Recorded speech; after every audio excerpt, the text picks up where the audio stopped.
Right then, folks, just did another hour stream, and at the end of it, obviously, mission select was broken because, again, we hit that limit after fixing the sniper and then realizing that the sniper wasn't actually the original issue, which people thought it was. Anyway, long story short, so I've just done another build. I booted up the game. I've used Circle on my other pad to come back here, blah, blah, blah. We're going to do that, and what I'm hoping is that now... first of all, I'll point out, like, we've got the mission select thing working or whatever. Okay, so we're back to that. And I've got my weapon sheets on. I've got my minigun, and I don't have the flamethrower on this one. We've got the minigun and the metal sniper. So we're going to run in, and what's happened is we're going to move out. We're going to go over here, and just like I showed in the stream, hopefully, I'm not entirely sure whether it will work. Yep, we've now got all weapons working as well as the mission select working. Fantastic. Now, because I knew obviously my code was working every single time, we kept hitting that file limit, finding that exact byte and how much changes and where you can make those changes and what you can do has been pretty much tormenting. And if anyone does sit through any of those streams that explains everything, then it all just proves my point. It really does. Now here, obviously, we've got the fixed sniper rifle now, and once this is how the stream began, and I spent the whole hour explaining why this is an actual fix and a better one than the PC. But what we've actually got now is mission select working as well, hopefully. Boom. So, okay, cool. So I'll cover the way that I did this, and I kind of knew that I'd be able to do stuff like this at the end, but the whole point of everything that I've done is to try and keep things vanilla.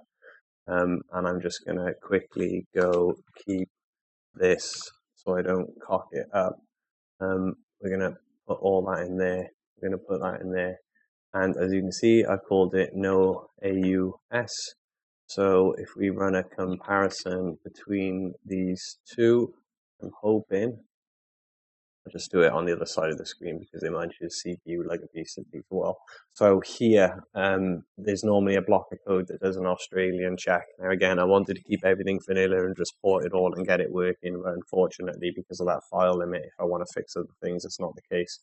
So there's an if is Australian game here on that check, and if you search through both of them, there's also not Australian checks. Okay, so the only difference between the hour-long stream of ranting and showing the whole fix of the sniper rifle, then at the end of it finding out the mission selected broken just because we'd added one line of code or just changed some floats.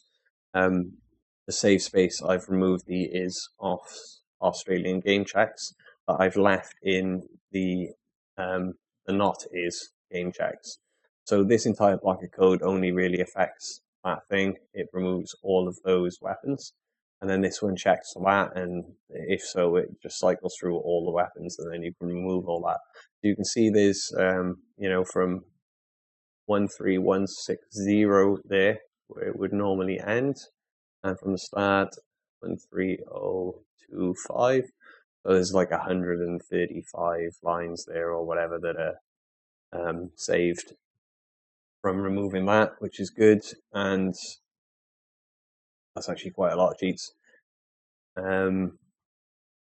Yeah, so it's 135 lines plus like 14, so 149 lines. Yeah, that's saved. And then you could remove the jumps and stuff as well, but I just wanted to make as few changes as possible because I knew in my mind that, like, after doing that hour and a half stream, there's no way that the fix that I did could have been the reason, because we've been through that loop before 1,000 times of thinking that things that I add are breaking the game, but it's not. It's due to the limitations. So obviously I'm going to keep this version, and that's again why I didn't release the previous version.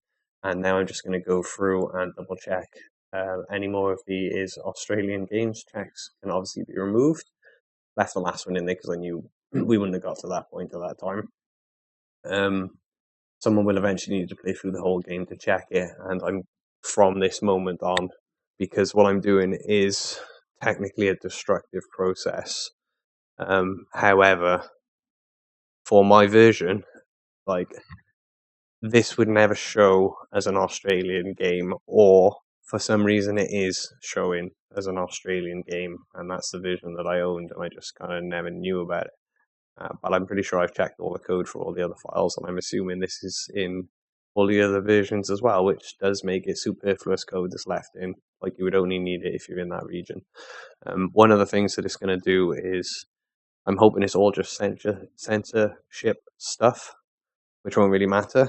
But I got a feeling there is a moment where, like, you walk on the golf club and it gives you a weapon that you would not normally receive. So instead of getting the golf club, I think you get a machete. And one of these could be the reason why that bug that people originally thought was just a location being incorrect is not actually an incorrect thing, and that's why the whole hour and a half rant or whatever went through it. Anyway, there we go. It's showing it working, showing the weapon fix working, and it also shows the error stream explaining it. And then we've now reached a point where we've got loads of additional space to make more changes, but we have kind of removed some of the native original code. None that it really affects it. It just kind of changes the vanilla sort of ness of it. Cool, sweet, here you go.